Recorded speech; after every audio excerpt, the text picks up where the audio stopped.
Welcome to I Want That, which is an ongoing series here at the Jim Hill Media Podcast Network, a show that focuses on the dynamic world of Disney merch. I'm entertainment writer Jim Hill, and with me tonight is Disney expert Michelle Valladolid. Michelle, come on in. Hi, Jim. Hey there. And folks, we are recording this on Sunday, December 27th, 2020.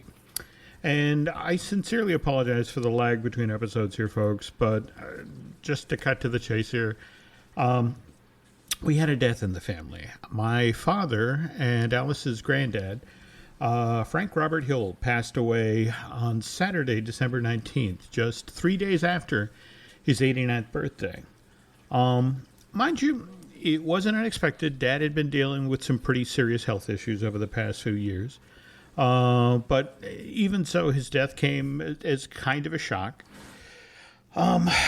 Anyway, if you folks like the stories you hear on the Jim Hill Media Podcast Network, you honestly have Frank Hill to thank for that. He's the guy who sent me down this very weird career path. Dad's the guy who taught me how to spin a yarn.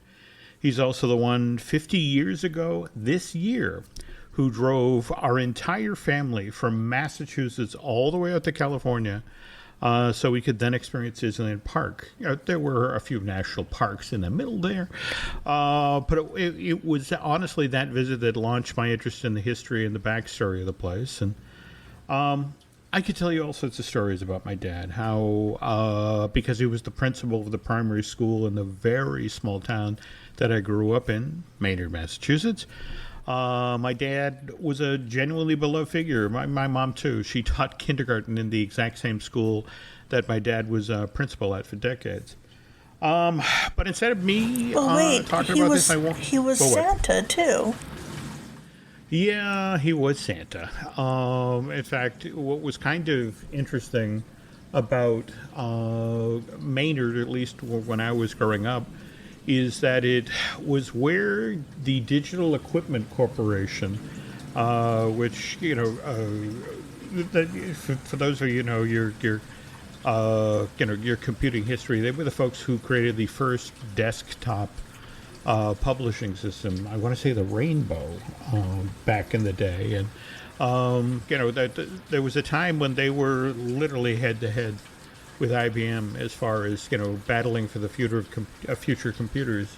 It wasn't until the Apples came along that digital kind of fell by the wayside. But the interesting thing is that my dad, every year for Christmas, he had this wonderful Santa Claus suit that he'd put on, and he'd then go out and he would supervise the crosswalk from that led to Green Meadow School.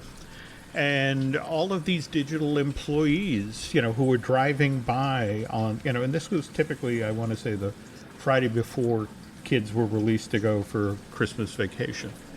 And so all these digital employees would drive by in their car. And one year, my dad got dressed up but there was an emergency at the school. He couldn't be out on the crosswalk.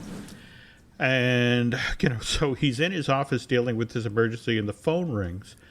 And its secretary, gets kind of big-eyed and leans into my dad's office and goes, "It's Ken Olsen on the phone." And Ken Olsen was the president and founder of Digital Equipment Corporation. And it's like, okay. My dad gets on the phone and it's, "Hi, Ken, what can I do for you?" And it's like, "Where were you this morning?" That's all of my employees are complaining that they didn't see Santa Claus on the way into work. This is a holiday tradition. Where were you? So, he very much enjoyed that that not only was something kids enjoyed, but the larger town, and more to the point, the people who worked in Maynard. And he and your mom looked like Mr. and Mrs. Santa, and he made little wooden toys. He did. In fact, I want to bring up that something our daughter Alice posted on Twitter last week, and it reads, "Just found out that my Genki passed away." That's, by the way, what the Hill family grandchildren called my dad, Genki. That's also what my dad called his own grandfather, the original Frank Robert Hill. Anyway, getting back to what Alice wrote, it was a long time coming and a relief to him, but still startling. He was a woodworker had a principal, and had a playground named after him. It gave you a hell of a lot of splinters. Alice then showed off a photo of a tulip that my dad made for her. She goes on to say he made a lot more impressive and detailed works. He hand-carved little merry-go-rounds for every table at he and my grandmother's 50th wedding anniversary celebration. He carved furniture, carved me furniture in the Quaker style when I was a little kid. Genki had some very funny, interesting, but maybe not true stories about spending his youth in an Irish bike gang. He played banjo and then gave me his banjo. I'm going to miss him very much. And I'll always appreciate that he let me play with power tools to make my own toys at an age when I absolutely should not have been allowed to. Thanks, Genki. I personally had a similar experience when I was a little kid. Dad took me out in the garage and, under his close supervision, helped me build things like my very first animation stand. And my very first real Disney collectible, which was a recreation of the birdhouse that Archimedes the Owl lived in Sword in the Stone. It says an awful lot about this former Marine that when people learned of his passing last week, their typical comment, and again, 89 years old, typical comment was he was gone too soon. Thanks, Dad. Thanks for everything. You'll definitely be missed. And now, for the worst transition in the history of podcasting, let's talk about how I'm going to miss my late father. Let's go from talking about how I'm going to miss my late father to how I missed out on the McDonald's, the latest McDonald's Happy Meal toy set. Had you heard about this? The Mickey and Minnie's Runaway Railway Happy Meal toy thing? Yes, and I missed out on it, and I finally got there and ordered a Happy Meal and got sold. Yeah, well, see, okay, here's the thing, folks. Back on November 17th at McDonald's around the country, there was this 10-toy set that was launched that was supposed to celebrate Mickey and Minnie's Runaway Railroad. Runaway Railway. That replacement for the Great Movie Ride opened on March 4th at Disney's Hollywood Studios. Unfortunately, just 12 days later, COVID forced the entire Walt Disney World Resort to close, and Disney's Hollywood Studios wouldn't then reopen until July 15th, which was one day shy of being closed for 4 months. Now, Michelle, as the story's been told to me, McDonald's was supposed to have these Happy Meal toys to celebrate Mickey and Minnie's Runaway Railway available to customers in the late spring, early summer of 2020. Mm-hmm. But because the parks were closed to the public during that same period, McDonald's opted to hold back the launch of this Disney-related campaign 6 months or so. So, like I said, the Mickey and Minnie Runaway Railway-related campaign launches on November 17th, but then pauses 6 days later, reportedly, because, again, this set of 10 toys, which, by the way, links up to former train, featured a QR code that said, enter by August 31st. Yeah. Evidently, there was this sweepstakes, this hop aboard to win sweepstakes component that evidently the executives at McDonald's had let slip their mind. So the idea is that if you scanned the QR code, you were automatically eligible to win a Walt Disney World vacation. And now there are all these people who have expired QR codes, and it's like, oh. So anyway, things get paused on November 23rd, which, by the way, seriously ticks off Happy Meal toy collectors who were only part of the way toward collecting the 10 toys they needed to make their train. And the promotion starts back up a few days later with a whole brand new set of QR codes that can now be distributed with these toys. But the damage is kind of done at this point. A lot of the franchisees around the country are confused about what to do. So some of them don't just stop doing the campaign entirely and switch to the next set of toys. And right now, if you're a Happy Meal collector or a Disney enthusiast, honestly, your only option, because I want to say the campaign ended December 14th or thereabouts.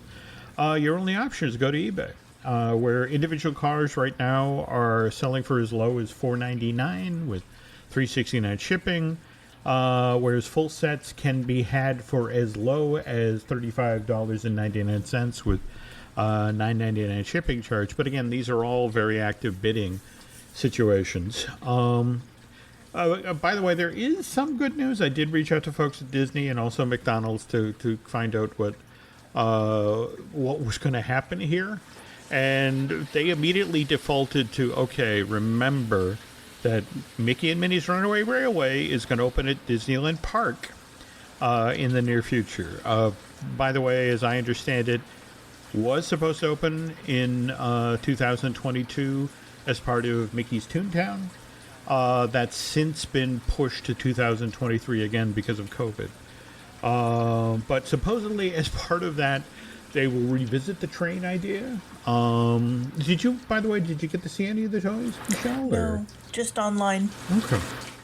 Okay. No, they were very cute. I mean, they had, one of Donald in a mad teacup spinning around, and they had Daisy in a vehicle supposedly from soaring around the world, so she I liked twirled Mickey around. in the Tower of Terror. That was clever. All right, but yeah, so I can't get there, folks. They're not willing to chase things on eBay. Come 2023, there'll be a different train, supposedly one that celebrates all of the vehicles and such at the Disneyland Resort in California Adventure and Disney, the classic Disneyland. But as you mentioned, Michelle, starting on December 15th, McDonald's around the country began offering toys for Soul. Which one did you get, by the way? I got the sign twirler guy. Moonwind Star Dancer, yes. Moonwind Star Dancer. How did I not remember that name? Well, speaking of which, did you actually watch Soul? Yes. When it debuted on Disney Plus? Yes. And what did we think? I loved it. Okay. Anything in particular? I mean, did you love the film as a whole, or were there individual elements or characters that you liked? What? It was more of a whole thing. I loved the film as a whole. Okay. Well, for me, I'm always fascinated when a new animated feature comes out and you watch the Walt Disney Company figure out how they're going to sell this. And, especially on the consumer products, parks, and experiences side of things. And what's really interesting is that, there's about a 1/10 of a second shot in this movie of the Mr. Mittens soul, heading up the great escalator. Yes. And literally, but there are... I'm looking at right now a list of no less than 10 Mr. Mittens or Soul Cat products. We have a Mr. Mittens mug. We have a Mr. Mittens Soul Cat mini beanbag for $11.99. We have a Soul Cat T-shirt for women that I'm pretty sure Nancy and I will be springing for fairly soon. A cloth mask set, a 2-pack, which one of them is the Soul Cat character. We have Joel and Mr. Mittens' Soul Cat iPhone case. There's even a Mr. Mittens with pizza slice Funko Pop vinyl toy. And if you that was want a great moment. Form, it was. There's a Soul limited edition pin set of 6, and of those 6 pins, 2 of them are cat related. We got a Mr. Mittens and a Soul Cat. And what this all reminds me of? Did you ever see the retail program that was created for Olaf's Holiday Adventure back in 2017? No, I missed out on that. Okay, well, there's the wonderful comic song in this holiday special, That Time of Year, which, by the way, Elisa Samuels and Kate Anderson, who is the very talented sister of Kristen Anderson Lopez, who wrote, along with her husband Bobby, wrote the score for the original Frozen and Frozen 2. But anyway, there's literally one line in that time of year. Where it's the couplet that responds to "We knit scarves and sweaters, and we wear our matching mittens." And there's the next line is, "Don't forget the jammies that I knitted for my kittens." And that was enough. That one line was enough for Disney Consumer Products to create a set of kittens wearing sweaters and mittens plush that instantly sold out at Disney stores around the country. This is literally months before the holiday special first. Remember, it ran in theaters in front of Coco for like 2 weeks, and then it showed up on ABC. Right. But now the only place you can get these plush kittens with mittens, again, is eBay, where the bidding starts anywhere from $11.99 all the way up to $26.99. Now, mind you, there are some. If you're not a cat enthusiast, I swung by our local Disney store. You're not a cat enthusiast. What is wrong with you? Who hurt you? I am a cat support system. Well, they have you wrapped around their little paws. Well, what is the old saying that dogs have owners and cats have staff? That's I am definitely on staff. So yeah. Speaking of merchandise, this is non-Disney, but I hear you got a Flappy Fish. Yes. Again, our daughter Alice is always nice to send us the latest in cat toys, and this is a Flappy Fish, which, by the way, has a catnip compartment. So the cats attack this thing on the floor as it's again, it mimics the behavior of a real fish out of water, and then it's like, I don't understand why I'm so excited, but I can't let go of this. So it's very loud and it's very annoying, which is the fine tradition of many things my daughter has given me for birthdays and Christmases. Anyway, back to Seoul. Went up to the Disney Store outlet at the Merrimack Premium Outlets here in New Hampshire, and I want to stress here, did the social distancing thing, did the face mask thing, did the hand sanitizer thing. And they have a limited adult program. They've actually got a wonderful Soul woven shirt for men that's very much in the style of the Pixar Hawaiian shirts they do for each production. Oh, nice. They also have a Soul pocket tee that has the logo for the Half Note, the club that Joe is going for his big break as a pianist. And of course, that they also were offering the Art of Pixar's Soul, which right now the Making a Book is retailing for $40. Mind you, Amazon has the very same book for $34.78. It originally went on sale October of this year. And I want to say Barnes & Noble also has it available, but again, they're making you pay full retail. I wanted to see if there were other folks out there that had more Soul merch. So I actually headed to the Mall of New Hampshire. And again, same thing, social distancing, masks, the hand sanitizer. And went to Box Lunch, which, are you familiar with this store, Michelle? My friend Tim's wife Diana works there in Kissimmee. Yeah. Okay, and am I right in describing that it's more of a family-friendly Hot Topic? It's like Hot Topic without the emo. Okay, there we go.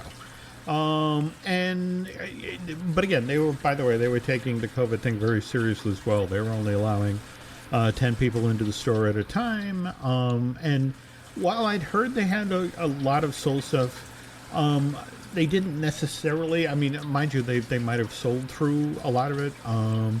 But if you go to the Box Lunch site, they do have quite a variety of Soul merch, and again, a lot of Soul Cat stuff. By the way, Box Lunch right now is in the middle of its 50% off seasonal sale. You can arrange for same-day in-store pickup and get an additional 15% off. But The thing that impressed me about Box Lunch, Michelle, is they've got a crazy deep bench when it comes to Disney products. Yeah, the hot item this Christmas, from what I hear, was the Three Caballeros stuff. Yes, yes. That they actually have a Three Caballeros mini backpack from Loungefly. Originally was going for $79. Now been marked down 20% for $63.92. Great looking. It's really nice. It's swell. But at the same time, they have the stuff again that you typically would find at a Hot Topic. The Lilo and Stitch, The Nightmare Before Christmas. Lots of Studio Ghibli stuff. Yeah, but then it's, that they do have their gothic moments. In fact, one of the things I was surprised is they had a number of Mother Gothel merchandise from Tangled. But they also had Fox and the Hound. They also had a lot of Aristocats and Peter Pan. And boy, do they have Star Wars. They had a Darth Vader tea set. Like a Japanese tea set. Classical. Darth Vader. And, not going to surprise people to hear that they did also have quite a bit of, Mandalorian the Child merch. But also, in fact, I came within inches of getting some Animal Crossing plush for Alice, which I'd never seen anywhere before. One thing that they have that Hot Topic doesn't is they have cookware. They had the Pixar slow cooker and the Mickey one, and they had the waffle irons. And, yes. Yeah. And, to cook your box lunch. It's just one of those things where, you have to. It was for a Disney fan. It's a tough store to maintain sales resistance. But at the same time, if we want to talk about sales resistance, going back now to the Disney Store outlet up at the Merrimack Premium Outlet Mall. When I was in there just this past week, crazy amount of Disneyland 2020 merch. I mean, we're talking hooded sweatshirts, coffee mugs, travel mugs, picture frames, Christmas ornaments, all for pennies on $1. Yeah, same thing at Downtown Disney and at Walt Disney World. Really? Huge discounts on 2020. And already 2021 stuff is starting to appear on the shelves. Wow. Okay. That's because that's the thing that kind of shocked me about Box Lunch is mixed in with the Lilo and Stitch and the Nightmare Before Christmas and Fox and the Hound stuff. They also had 65th anniversary of Disneyland merch.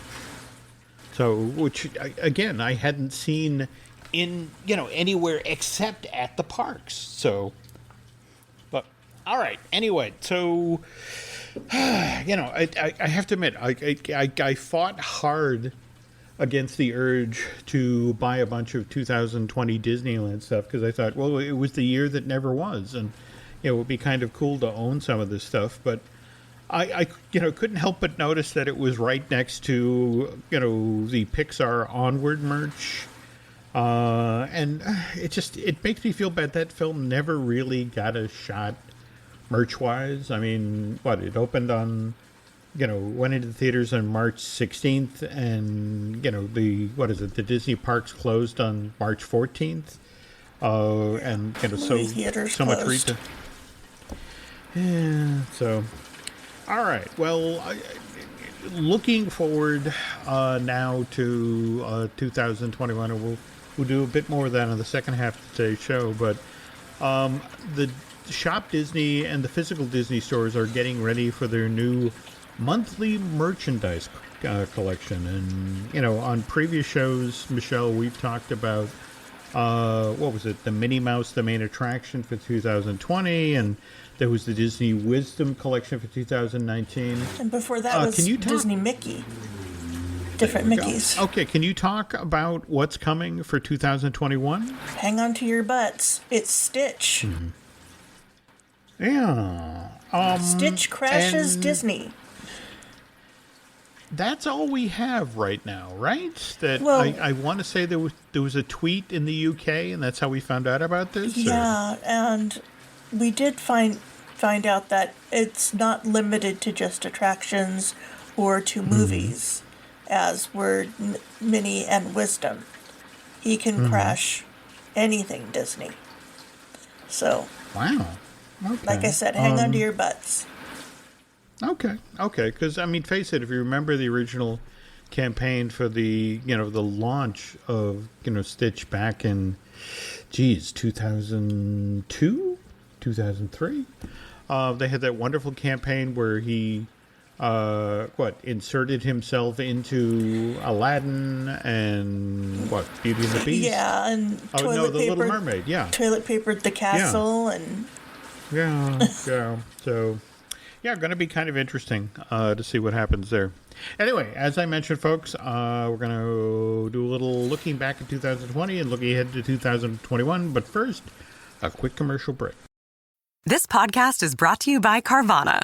Carvana lets you buy your next car on your terms. Explore a massive inventory online, filter for what matters, and find your perfect match. Then choose delivery to your home or pick it up at one of Carvana's iconic car vending machines. Every car also comes with a 7-day money-back guarantee, so you can make sure it's the right fit. Buy your car on Carvana.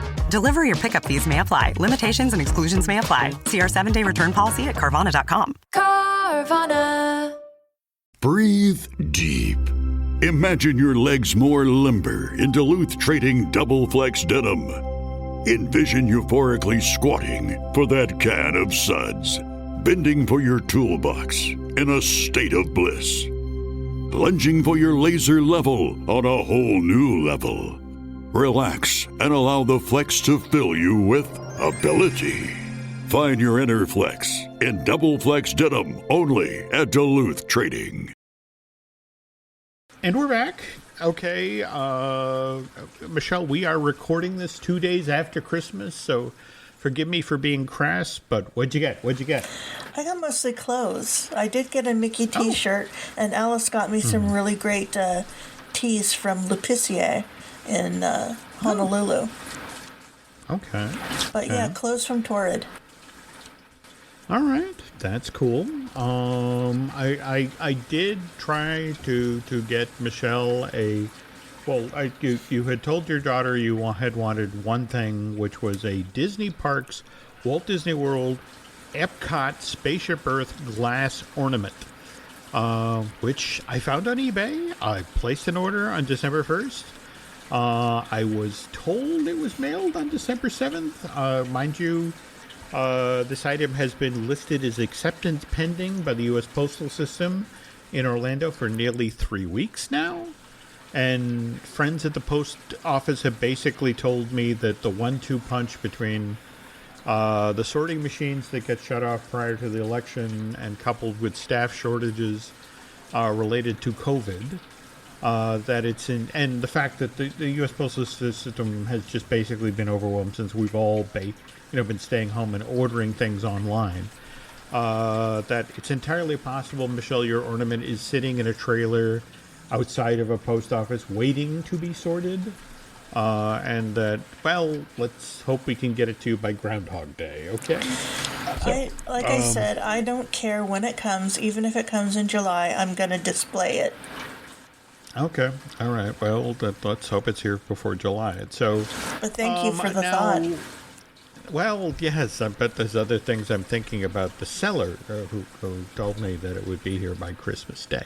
So, anyway, you wanted to talk about, when we were pre-gaming the show, that you had purchased a copy of the Star Wars book, Expand Your Knowledge of a Galaxy Far, Far Away. Is that right? Yeah, I did. It's almost like a kid's encyclopedia. Mm-hmm. In that it has the different characters and the different timelines and different places and droids and such. And it has 3 or 4 paragraphs and usually a picture of the character.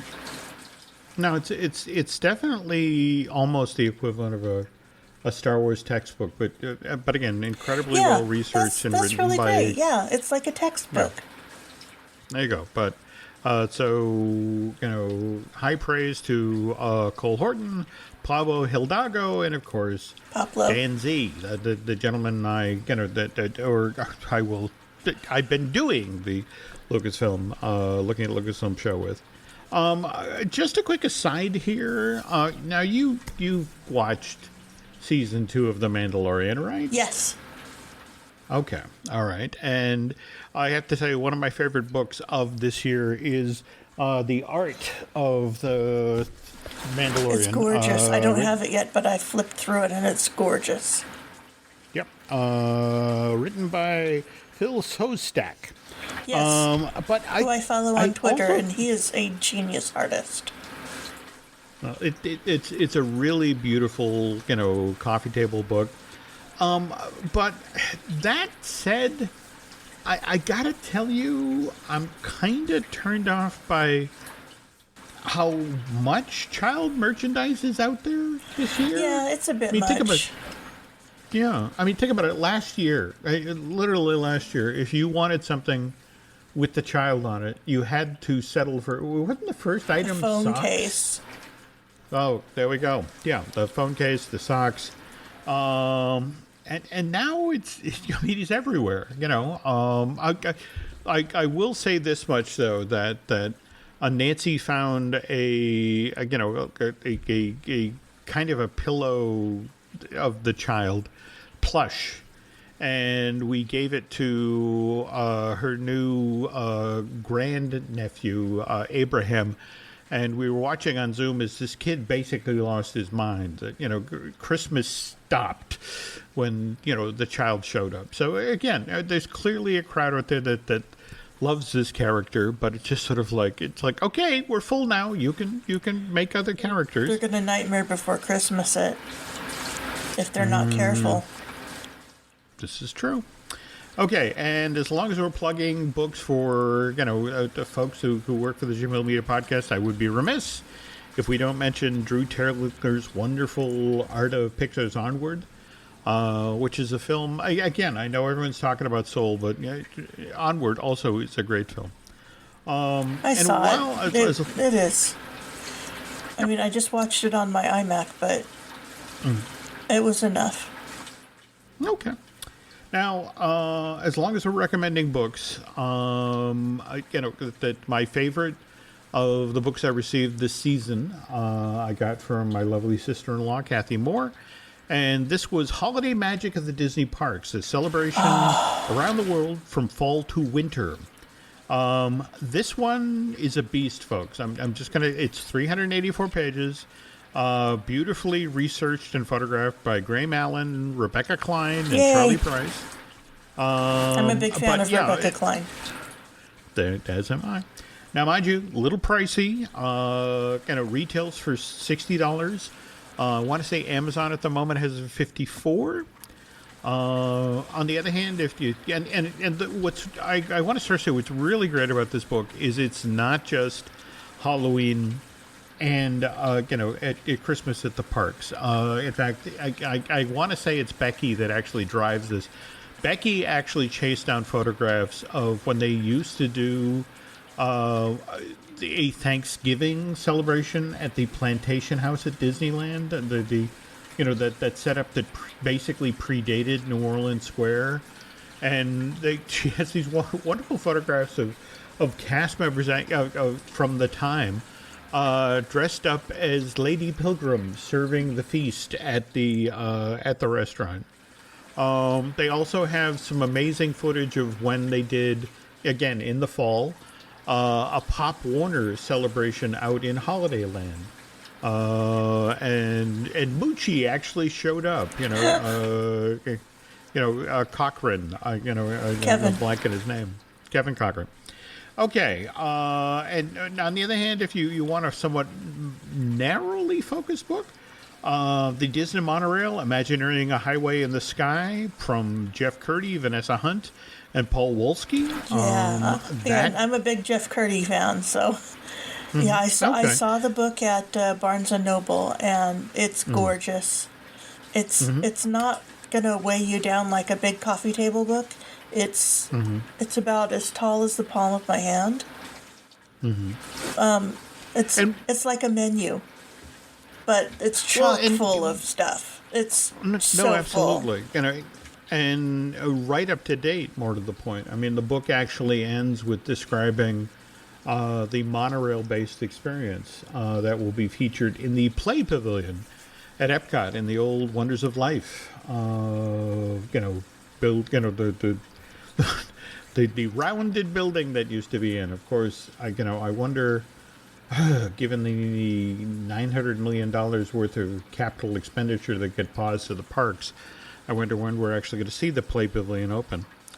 And finally, I know we've talked about this book a lot on the show, and largely, again, let's be honest here, Michelle, it really is the best book of 2019.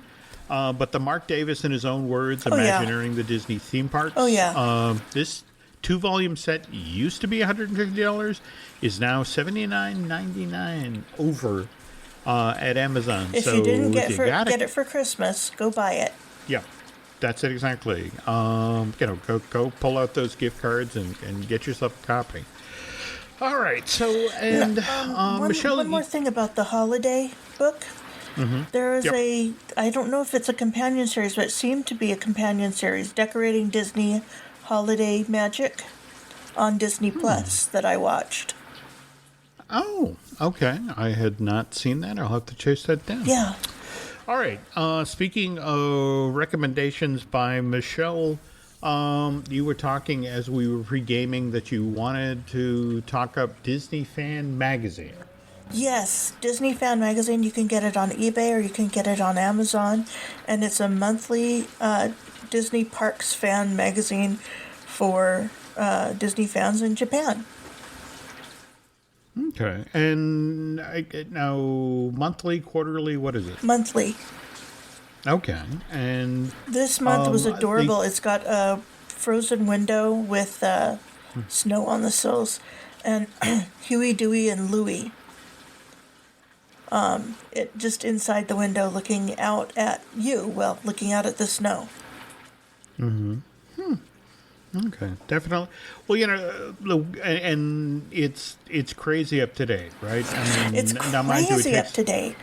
But lately, since they haven't had a lot of new things to write about, they've been going back and revisiting pretty much every attraction in the parks. Mm-hmm. But the new Arendelle is going to open soon. And their Beauty and the Beast area just opened. Mm-hmm. But every month there are new popcorn buckets, there are new dishes, there are new merchandise, and it's just got pages and pages and pages of this stuff along with the prices. So you can pick out what you want from the magazine. You know exactly what shop to go to. You know exactly how much it's going to cost. So you show up, the park's crowded, you go to the store, you get what you want, and then you go have fun with it. Oh, okay. Sounds like a great tool. I have to admit, I've been, especially during quarantine, doing the Disney-related magazine thing myself. But I've been kind of going in the other direction rather than, current information about the Tokyo Disney Resort and the 2 parks there and the hotels. I've actually gone back to the mothership, so to speak. I've begun chasing down old Disneyland lines on eBay, trying to fill out my reference library. I already had a pretty solid collection for the 1990s, the 2000s, and 2010s up. Of course, it's been a while now since they've done a new issue, but I'm hoping that that starts up again soon.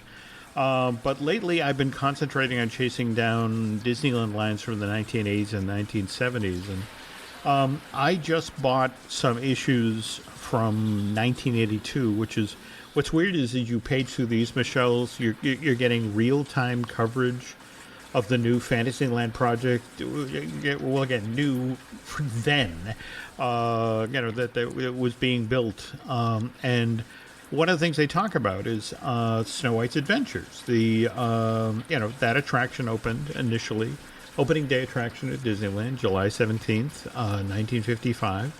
And the thing I find hilarious is that, if you think about it, so all of these kids for generations are frightened by the witch. And in fact, wasn't the joke that Snow White and the Seven actually, Witches. Yes, that's David it exactly. Mumford told me All that right. one. There you go. Okay, but it's only in the summer of '78, 3 years after the attraction first opens, that they finally put that sign outside the attraction that says "Beware the Wicked Witch." Right. Which, by the way, the sign read, "Beware the Wicked Witch. This attraction contains scenes in which the witch appears. Small children may be frightened." But anyway, so the original Disneyland version of Snow White's Adventures closes on December 20th, 1981, which, by the way, makes no sense to me in modern-day Disney theme park operations. Why? Why would you close that the week before Christmas when you have your biggest crowds? Wouldn't it have made sense to wait till even January 2nd? Yeah, you got a point. Yeah. Well, anyway, okay. Snow White's Scary Adventures opens May 25th, 1983, and I'm sure in your conversations with David, he talked about how, they created this entire visual language outside of the attraction to underline, circle, and indent. By the way, kids, this is a scary ride. First they added, the fiberglass ravens around the rim of the Queen's Tower, and then there was the ravens standing on the skulls, one of whom made its way to the Adventurers Club. No, two. Oh, two made its way. I did not.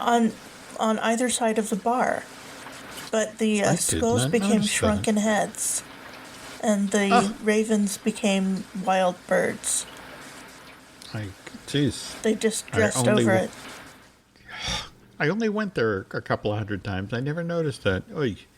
But again, the fiberglass ravens around the base of the Queen's Tower, and then we have the Queen peeking out behind the curtain every minute or so, which, by the way, folks... And the name. That gang...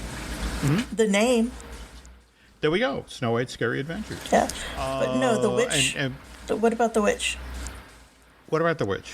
Peeking out every couple of seconds? Well, just for me, I want to say that, Universal fans make such a big deal about, a 12 Grimaldi place at, Wizarding World of Harry Potter, Diagon Alley, which has Creature looking out. The curtain opens and there's Creature, and it's like, yeah, that's a wonderful gag. 31 years ago, Disney did it. Just sort of, nothing different. But at the same time, wasn't it David who told the story about they kind of did their job too well? Because didn't you, in the original version from '83, didn't you actually enter the ride through the witch's dungeon? Yeah, you did. And there was an apple, and if you placed your hand on it, you'd get a cackle from the witch. Yeah, and wasn't there like a skeleton reaching out of a... Yeah. Out of a giant birdcage. But this is the thing. So for years, the cast members who worked this attraction, they'd get poor little kids who'd make it as far as the skeleton in the dungeon, and they'd freak out, and they'd have to figure out a way to step out of line. And usually, again, it's got a very long line, so you're pushing against the current to get your now freaked out child, out. And so here's poor Kim Irvine. Executive creative director of Walt Disney Imagineering, and she's the one who's got to go in and this is the thing. I mean, I think you were commenting about this on Twitter, Michelle, about face it, this, if we're talking about this particular Fantasyland attraction or Fantasyland attractions in general, they're supposed to be fun for 4-year-olds, not 40-year-old Disney enthusiasts. Right. And that's the thing. When you look online, it's all it's once again the people who are complaining about Snow White's Scary Adventure getting changed to This Snow was White's one of the Enchanted opening Witch. day attractions. How dare they do this? Walt is rolling in his urn. This is the end of Disney. Yeah. It's again, folks. It's not a drive-through window with the Vatican. Yeah. No, this is just, in a weird sort of way, this reminds me of the Small World redo controversy from 2008.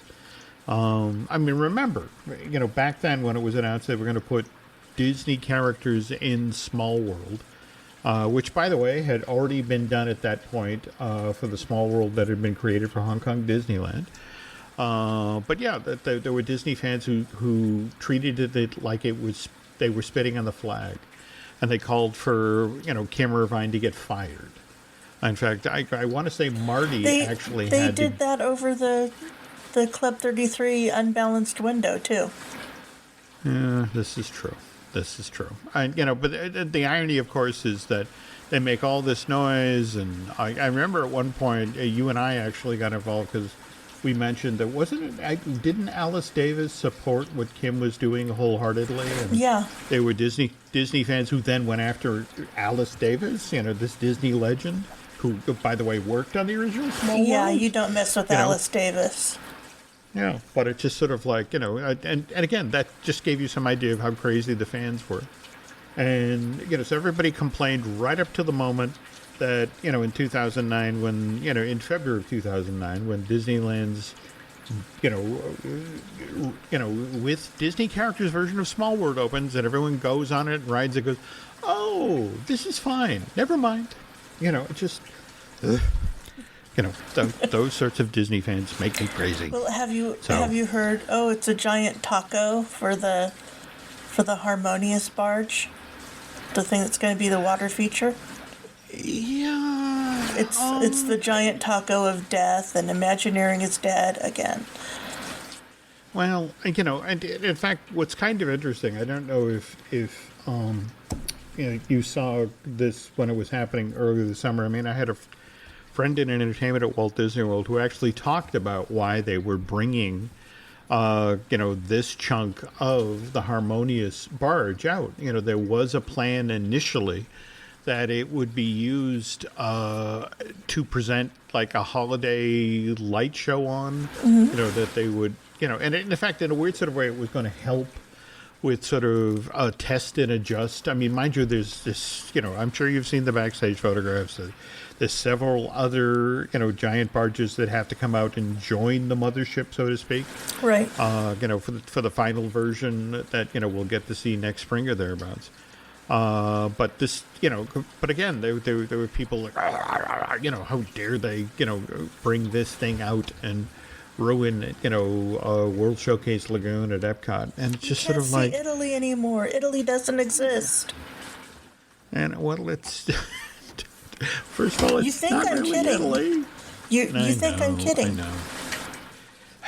Well, again, that there's, what is the old cliche? I think my father used to say this, that he would complain if he was hung with a new rope. Just sort of, it's one of these things. Some people, it's just, they have a blue or a black belt and complaining, and it's just sort of like whatever's new is terrible until they experience, and then it's wonderful. So, I'll again expect this sort of level of of bitching and moaning to continue until the spring of 2021, when Harmonious finally gets up and running, and people get to see this spectacular lagoon show, or more to the point, when they come into the park and see it, during the day when it's this, amazing fountain. Amazing water feature. They miss illuminations. Well, that wasn't the real illuminations. The real illuminations was just plain illuminations. That was illuminations, reflections of Earth, and it was boring. And at some point in the future, we'll have to talk about the show. What is it? Carnival de Lumiere? Was that the very first one they did? I think so, there? yeah. And then Laserphonic Fantasy. There we go. Okay, future shows, folks. We'll get to those at some point. In the meantime, Michelle, if the folks want to hear more of your stories, or where can they find you online? What are you up to these days? I'm writing a piece about Imagineering for Mice Chat right now, and cool. Alice and I usually do Pink Monorail, but she's working on her stream now, so I'm gonna try and find a co-host for Pink Monorail. Oh, well, all right. Good luck with that. Thanks. Let's see. On my side of the fence, we, of course, have Disney Dish with Len Tester. We have Fine Tuning with Drew Taylor. We've got Marvel Us Disney, the podcast I do with Aaron Adams, the gentleman who does a lot of the editing of the podcast here. We got one more looking at Lucasfilm that I'm doing with Dan Z. We'll be recording that this week before Dan heads off. And of course, we have a Universal Joint with Dustin Fuse. I'll be doing a brand new episode with him for that show later this week. So lots of fun stuff headed your way, folks. Tell you what, if you could do myself and Michelle a favor here, if you could head over to Apple Podcasts and rate and review the show you just listened to here, I want that. Likewise, if you really, really enjoyed what you heard here, if you want to head over to Bandcamp and subscribe, well, that's what makes it possible to buy the the $60 holiday magic books, or the like. Let's see. Now you're on social media, aren't you, Michelle? Yes, I am. I'm at Pink Monorail. Okay. And is that Facebook, Twitter? That's Twitter and Instagram. And then on Facebook, I'm at Fab Shelley. Okay. Well, Nancy would like me to remind you folks that, again, if you want to find us on Twitter or Instagram, that's Jim Hill Media. And over on Facebook, that's Jim Hill Media News. And I guess that's going to do it for I Want That for 2020. But, folks, we will be back with a brand new show early in 2021. So, again, thanks for being patient with us. And Michelle and I will be back soon. Bye.